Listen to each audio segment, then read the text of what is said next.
President, and gentlemen, ladies of the House, standing here with 8 minutes in my hands and at this venerable and rather magnificent institution, I was going to assure you that I belong to the Henry VIII School of Public Speaking, that as Henry VIII said to his wives, I shall not keep you long. But now finding myself the 7th speaker out of 8 in what must already seem a rather long evening to you, I rather feel like Henry VIII's last wife. I more or less know what's expected of me, but I'm not sure how to do it any differently. Perhaps what I should do is really try and pay attention to the arguments that were advanced by the opposition today.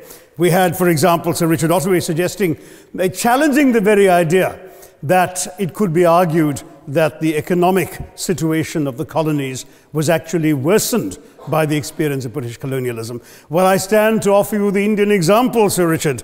India's share of the world economy when Britain arrived on its shores was 23%. By the time the British left, it was down to below 4%. Why? Simply because India had been governed for the benefit of Britain. Britain's rise for 200 years was financed by its depredations in India. In fact, Britain's industrial revolution was actually premised upon the deindustrialization of India. The handloom weavers, for example, famed across the world, whose products were exported around the world, Britain came right in. There were actually these weavers making fine muslin, light as woven air, it was said. And Britain came right in, smashed their thumbs, broke their looms, imposed tariffs and duties on their cloth and products, and started, of course, taking the raw materials from India and shipping back manufactured cloth, flooding the world's markets with what became the products of the dark and satanic mills of Victorian England. That meant that the weavers in India became beggars, and India went from being a world-famous exporter of finished cloth into an importer, went from having 27% of world trade to less than 2%. Meanwhile, colonialists like Robert Clive bought their rotten boroughs in England on the proceeds of their loot in India, while taking the Hindi word loot into their dictionaries as well as their habits.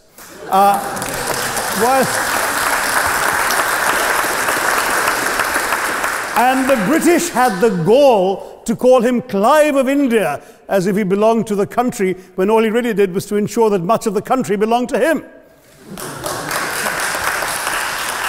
By the end of the 19th century, the fact is that India was already Britain's biggest cash cow, the world's biggest purchaser of British goods and exports, and the source of highly paid employment for British civil servants. We literally paid for our own oppression. And as has been pointed out, the wealthy Victorian British families that made their money out of the slave economy, 1/5 of the elites of the wealthy class in Britain in the 19th century owed their money to transporting 3 million Africans across the waters.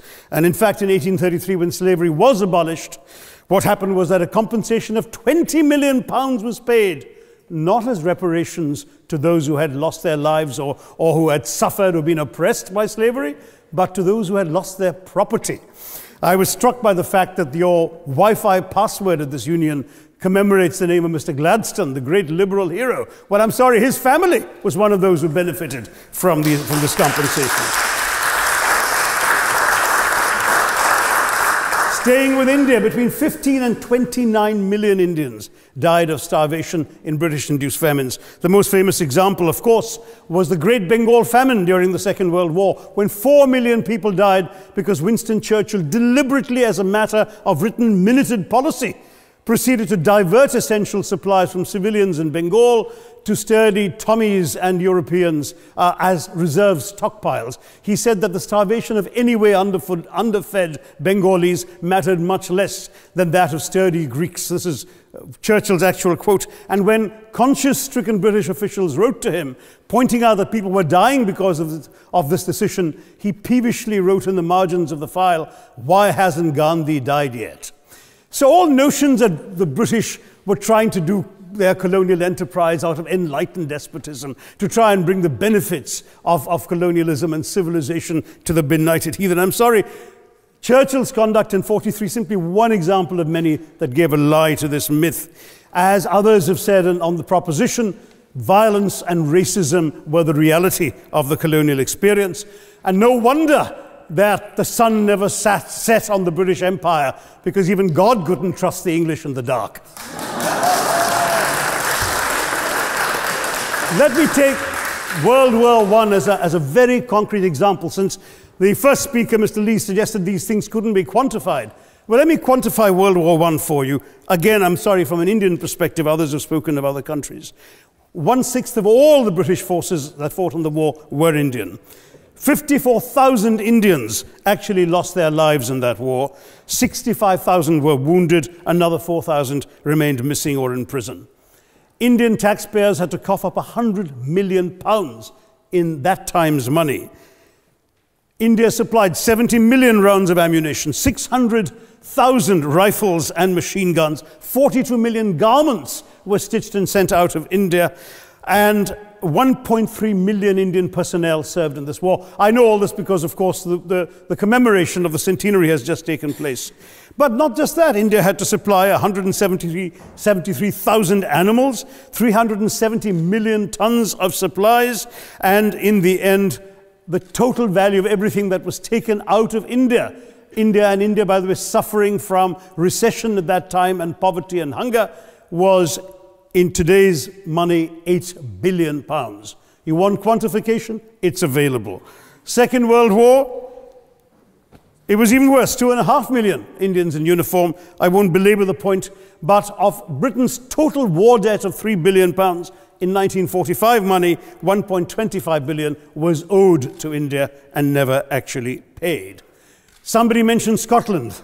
Well, the fact is that colonialism actually cemented your union with Scotland. You know, the Scots had actually tried to send colonies out before 1707. They'd all failed, I'm sorry to say. But then, of course, came union, and India was available, and there you had a disproportionate employment of Scots. I'm sorry, Mr. Mackenzie has to speak after me. Engaged in this colonial enterprise as soldiers, as merchants, as agents, as employees, and the earnings from India is what brought prosperity to Scotland, even pulled Scotland out of poverty. Now that India is no longer there, no wonder the bonds are loosening. Now, we've heard other arguments on this side. There's been a mention of the railways. Well, let me tell you, first of all, as my colleague, the Jamaican High Commissioner, has pointed out, railways and roads were really built to serve British interests and not those of the local people. But I might add that many countries have built railways and roads without having had to be colonized in order to do so.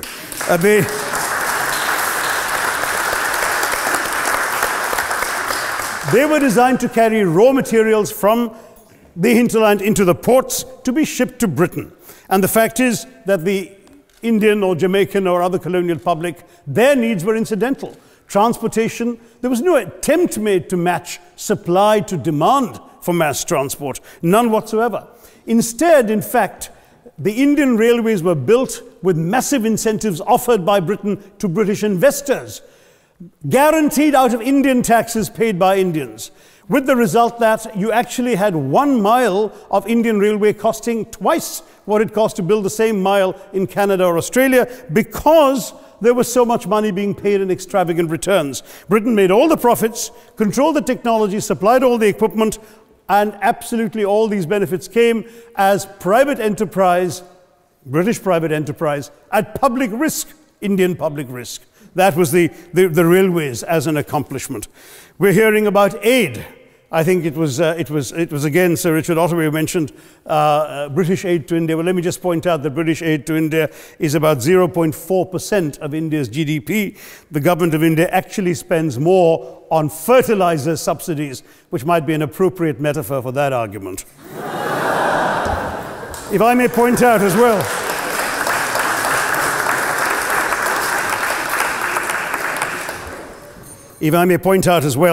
that as my fellow speakers from the proposition have pointed out, there have been incidents of racial violence, of loot, of massacres, of bloodshed, of transportation, in India's case, even of one of our last Mughal emperor.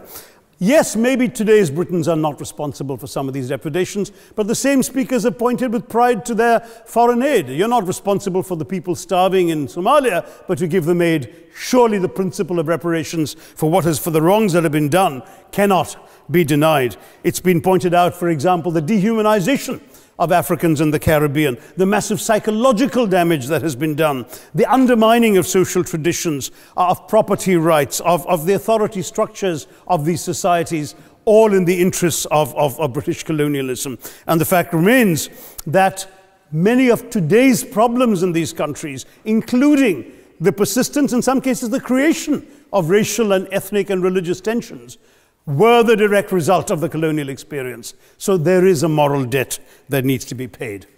Someone challenged reparations elsewhere. Well, I'm sorry, Germany doesn't just give reparations to Israel. It also gave reparations to Poland. Perhaps some of the speakers here are too young to remember the dramatic picture of Chancellor Willy Brandt on his knees in the Warsaw Ghetto in 1970. And there are other examples. There is Italy's reparations to Libya. There's Japan's to Korea. Even Britain has paid reparations to the New Zealand Maoris.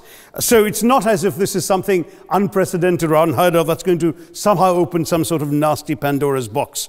No wonder Professor Lewis reminded us that he's from Texas. There's a wonderful expression in Texas that summarizes the arguments of the opposition: all hat and no cattle. Now, if I can just quickly look through the other notes I was scribbling while they were speaking, there was reference to democracy and rule of law. Let me say with the greatest possible respect, it's a bit rich to oppress, enslave, kill, torture, maim people for 200 years and then celebrate the fact that they're democratic at the end of it.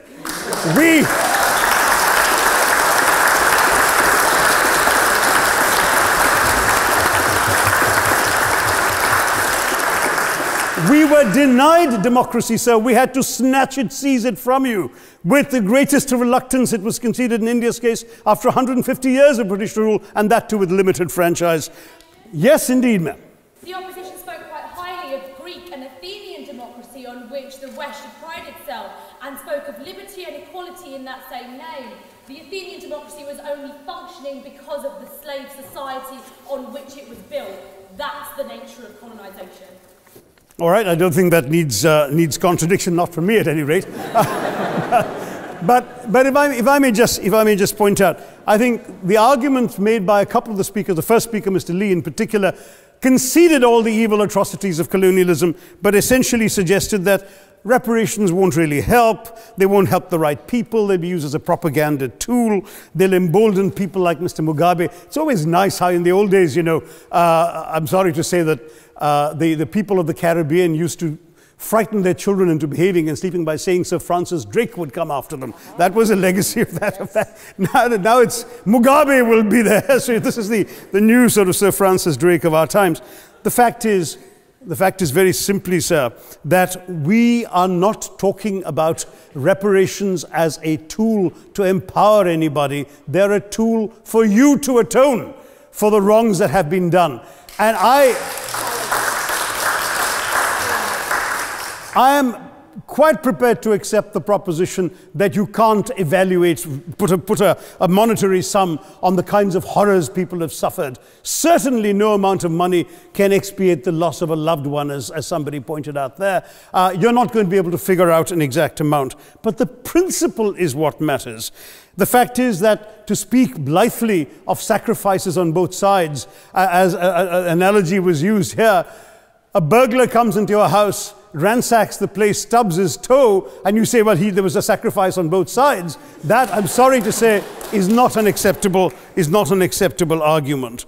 The truth is that we are not arguing specifically that vast sums of money need to be paid. The proposition before this House is the principle of owing reparations, not the fine points of how much is owed, to whom it should be paid.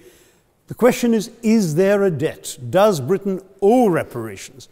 As far as I'm concerned, the ability to acknowledge a wrong that has been done, to simply say sorry, will go a far, far, far longer way than some percentage of GDP in the form of aid.